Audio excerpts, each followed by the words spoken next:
From the American Neurological Association, I'm Adeline Goss. This is ANA Investigates.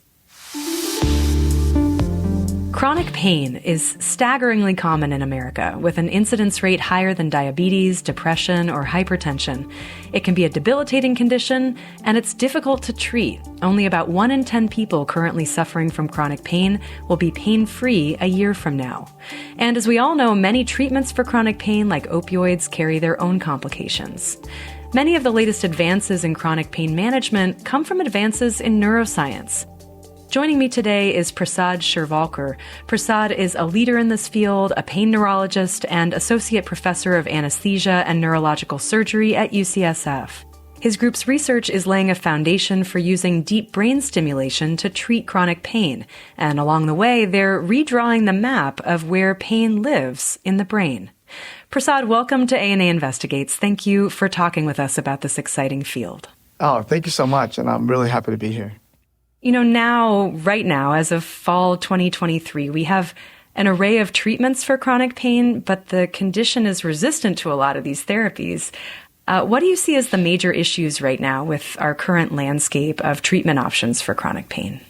This is very timely because I'm currently on call, actually, on the chronic pain service. And so the biggest barrier to treatment right now is that we use a trial and error approach kind of combined with a one-size-fits-all perspective. And what I mean by that is, for any particular pain syndrome, chronic pain syndrome, which means pain lasting for 3 months or longer, we kind of divide it up based on people's clinical symptoms into categories of myofascial or muscle pain, into nerve or neuropathic pain, and then into like inflammatory or nociceptive, what's now called nociplastic pain. And so based on these categories, we have different buckets of drugs or drug classes that we will try for treating these syndromes. Of course, precision medicine tools are still a long way off for chronic pain, so we don't know what drug's going to work for what patient. So we essentially try the drugs that we're most comfortable with, any given provider, based on what they learned to prescribe during training or what their colleagues do. And if it doesn't work, we go to the next category or the next option in that class. We might then go to a different class. One, we don't know how to identify what drug, what nerve block, what injection would work for an individual patient. And number two, it's interesting. We always worry in medicine about polypharmacy, right? Giving people too many drugs that have competing side effects or even competing effects. And then in pain management, we talk about, you need a multimodal regimen. So we're saying you need polypharmacy. We're just putting it in a euphemistic terms. And then at the same time, we're decrying side effects that might occur. So it's suboptimal compared to a lot of other fields of medicine. So yeah, as you're describing, you're trying to create a kind of precision medicine for chronic pain. And your group published this fascinating paper this year in Nature Neuroscience, where you placed intracranial electrodes into the brains of 4 individuals living with chronic pain. And then using machine learning, you were able to predict for each of those people their pain severity from their brain activity. And I have a few questions for you about this work, but first, can you draw kind of a map for us of the brain circuits that you're learning are involved in chronic pain? Yeah, absolutely. So any understanding we have of what map exists in the brain really comes from a wealth of literature that's been done probably over the last 50 years or longer, using EEG, like non-invasive brain measurement techniques, or functional magnetic resonance imaging, fMRI, to look at how blood flows. It's clear that there's no single brain region that's responsible for pain. There's no pain center in the brain. It's so widely distributed, the representations of pain across our whole cortex, across various subcortical structures. In animals, and even in humans, we've been able to map out standard or classical sensory systems, like ascending sensory fibers that come from our hands and our feet that communicate temperature or pain, which are different than those for vibration. And, based on these like classical models, they go to various targets, or these highways go to very specific areas of the brain. But it's clear that pain isn't just a somatosensory experience, right? So it affects people's mood, their motivation, it affects your ability to concentrate. And on the flip side, there's an interesting association where higher education attainment across patients actually predicts less chronic pain. And so the question is, not only how is pain represented in the brain, but how might training your brain protect you from pain? One thing that I think we're learning is that areas of the brain that we try to explain as performing some function, like this area of the brain is responsible for set shifting or cognitive flexibility, including the medial prefrontal cortex or the ventral orbitofrontal cortex. Areas of the brain that are involved in so-called emotion, such as the subgenual cingulate, the anterior cingulate cortex, the mid-cingulate cortex, even areas that are involved in long-term memory, such as the hippocampus, and fear responses, like the amygdala. All of these regions seemed to light up when people are experiencing pain. In our study, interestingly, we specifically aimed to study the non-somatosensory dimensions to basically implant electrodes in brain regions that have classically been described as involved in circuits of emotion or circuits of cognitive flexibility or function, to see if we might be able to actually predict or track people's pain in the real world. And very fortuitously, we were surprised that we were able to. It's the kind of proof of concept that there are brain signals that we can use to reliably tell if someone's in severe pain or not. Yeah, in your study, you found that activity in the orbitofrontal cortex, which you mentioned was actually the most predictive of a patient's pain severity.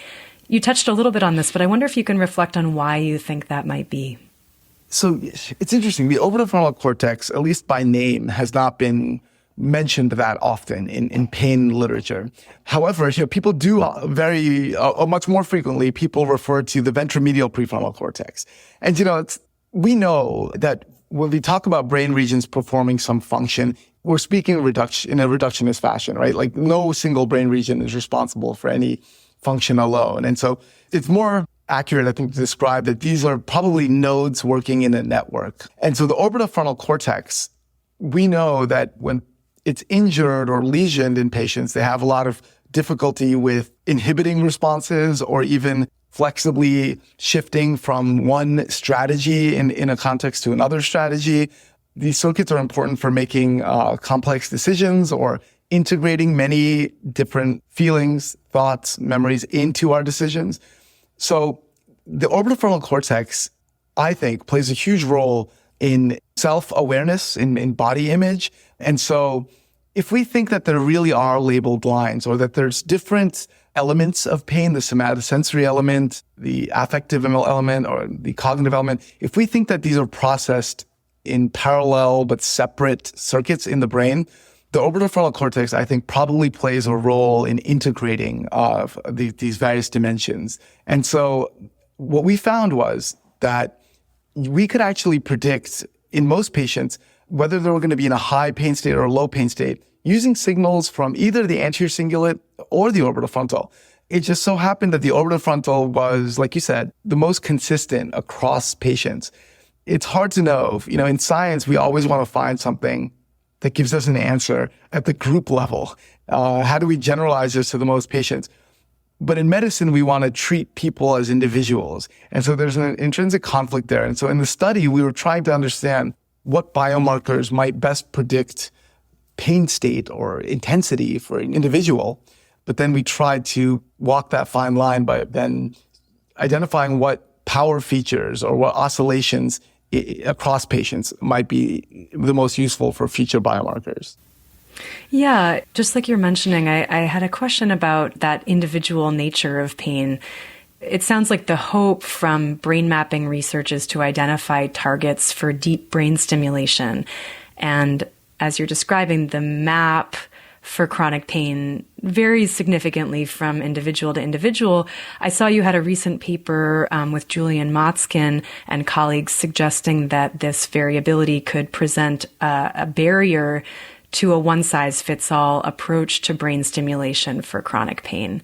Can you talk to us a little bit about the hope for brain stimulation and also some strategies to overcoming that barrier of individual difference? Yeah, absolutely. So brain stimulation, it's invasive, right? When we use deep brain stimulation, like we commonly do as neurologists in Parkinson's disease, and more recently in epilepsy. Brain stimulation for pain, believe it or not, is probably the oldest studied indication for brain stimulation. In the 1950s and 60s, scientists and physicians were using deep brain stimulation to try to treat pain. At this point, it was kind of anecdotal. They weren't measuring numbers that were reproducible. And so it was a little bit hard to know what exactly was done. But nonetheless, right now, it's experimental. I just want to say that for chronic pain right now, and it's not FDA approved. But the hope is that if we could figure out enough of how the brain is processing pain across individuals, we might actually be able to get a clue to understand how that individual might be different and then tweak or tune our approach. One of the biggest lessons from brain imaging is actually exactly what you said, Adeline, that individual variation is like a hallmark of pain. It's such a personal experience that intuitively, I guess it makes sense that people's brains represent their pain experience so uniquely. One of the challenges is, okay, if we can identify what brain structures are important in general, what I think we will be very useful biomarkers in the future won't be look at a particular frequency of oscillation in a particular brain region, but rather, I think chronic pain is going to require more of a network approach where we ask, how are different brain regions talking to each other? Or what is the information flow or communication between different brain regions? And then if we can identify patterns of how information flow breaks down in chronic pain, that we can then look at individual brains and say, oh, which of these patterns does their brain exhibit? So we may be able to use these kinds of biomarkers to diagnose pain.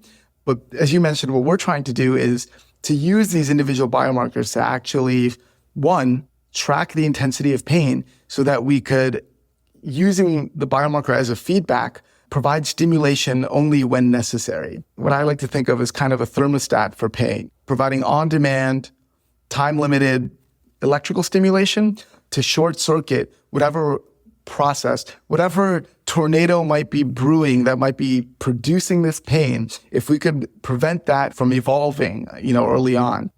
Can you help me visualize what that might look like in terms of the brain stimulation itself? I mean, you described the invasiveness of some strategies of brain stimulation. What do you think, going down the road, years, decades, this might actually look like for patients?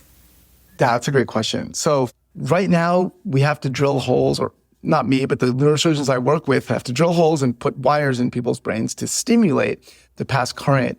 And I think in the future, what will be very likely, I think, is some kind of helmet or some kind of non-invasive stimulation where folks can either apply it for a few hours a day or can walk around with this, but some kind of technology that will allow non-invasive brain stimulation with enough spatial specificity that we could actually stimulate particular deep areas as we need. And importantly, some kind of ability to sense or record or detect brain activity so that stimulation can actually be provided based on whatever physiology is there and not in all the time 24/7 manner. Prasad, that's great. Thank you for helping me sort of wrap my mind around how this will potentially eventually look. You mentioned the nature of pain as a subjective experience, and currently clinically we're measuring pain through self-report. And your research on brain mapping of chronic pain provides an opportunity to really objectively assess pain, create a biomarker for pain, as you've called it. Why is this shift from subjective to objective pain assessment important? So I thought naively, I initially thought it was obvious that an objective biomarker for some disease state is very important and desirable. After talking to many folks around the world, it seems that it might actually be a controversial claim that we need objective biomarkers for subjective states. I will just say upfront, one of the fears or one of the concerns is that if we have a biomarker or if we have some quantifiable metric, right, something like a bar on the screen or a number that we can use to predict someone's internal mental state, the fear is that that number or that measurement might be used to somehow undermine that patient's experience. We don't want folks to say, oh, I can measure your brain state and I can tell that you're not in pain even though you're saying you're in pain. That would be actually quite unethical, right? But on the flip side, I think the objective biomarker could actually be very validating to someone's pain experience.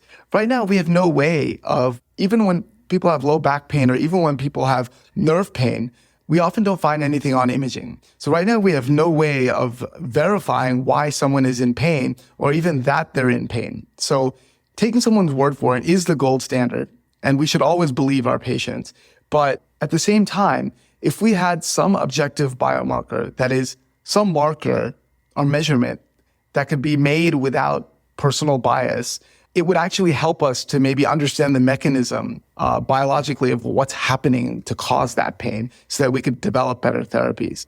Yeah, thank you. I'm so glad you brought that up. And I hear what you're saying about validating the subjective experience of pain. I mean, just to mention it, we know about all of the different forms of inequity around appreciation and management of chronic pain, in particular racial, gender, and other forms of bias that can lead to undervaluing of certain groups of patients' pain experiences. So it sounds like that opportunity to create a biomarker for pain could help. Yeah, exactly. And it's particularly challenging, I think, because biomarkers, as we're used to them, often come in the form of a blood test or will come in the form of a report, that's given to you by a specialist, like an EMG report or something. A biomarker based on brain activity or brain oscillations, it's still abstract enough to the people studying it, like myself, where it's kind of hard to communicate, to folks who might want to clinically use it. So I think that's a key gap that remains. Well, great. Thanks so much for talking about this part of your research. And, I wonder if we can zoom out a bit for a moment. In reflecting for this episode, I was thinking about how pain is, fundamentally a neurologic phenomenon, and yet the condition lives in a kind of borderland between neurology and anesthesia when we think about how it's located within the medical system. What have you learned from working in this area of overlap between those two fields? That's a great question. And not to be provocative, but I don't think many neurologists care about pain. Neurologists are trained to be diagnosticians and to understand mechanisms of disease as they pertain to clinical symptoms and signs. And our ultimate hope is, how can we use our relationship with the patient and our assessment of the patient to actually treat them, right? To help make them feel better. If we can't even identify why someone is in pain, it's an extremely frustrating proposition to the neurologist to ask them to do something about it. So I think, on the one hand, because there's such poor understanding of mechanism, it's not embraced by neurology. But on the other hand, I think just traditionally, because pain lies on the spectrum from analgesia to anesthesia, and also a lot of the pain treatments, including nerve blocks and injections, are kind of the wheelhouse of anesthesiologists. Most pain programs have developed under the department or the umbrella of anesthesia. But still, I think if you ask any pain physician or any pain clinic, what does it take to actually treat a very complex patient optimally? It takes a lot of perspectives. So I think it's key that neurologists talk to anesthesiologists, talk to physiatrists, talk to physical therapists, talk to psychologists who are specialized in pain. And so I think combining a lot of these perspectives, it has transformed me during my training to where now I think of myself as maybe 60 or 70% medical doctor and 30% therapist, or even 5% life coach. And it takes a lot of willingness, I think, to treat folks holistically, because there's not going to be any drug injection or even brain stimulation therapy that completely cures pain without addressing all the various other way it bleeds into people's lives. Well, great. Thank you, Prasad. Thanks so much for talking to us about your perspective and your experience in this really exciting field. Really appreciate your time. My pleasure, and thanks so much for having me today. That was Prasad Shirvalkar, Associate Professor of Anesthesia and Neurological Surgery at UCSF. ANA Investigates is the official podcast of the American Neurological Association. The show's producers are members of the ANA Education Innovation Committee, chaired by Megan Ritchie. I'm Adeline Goss, podcast host and executive producer. Our program was produced today by Caitlin White and me with help from Jen Hurley.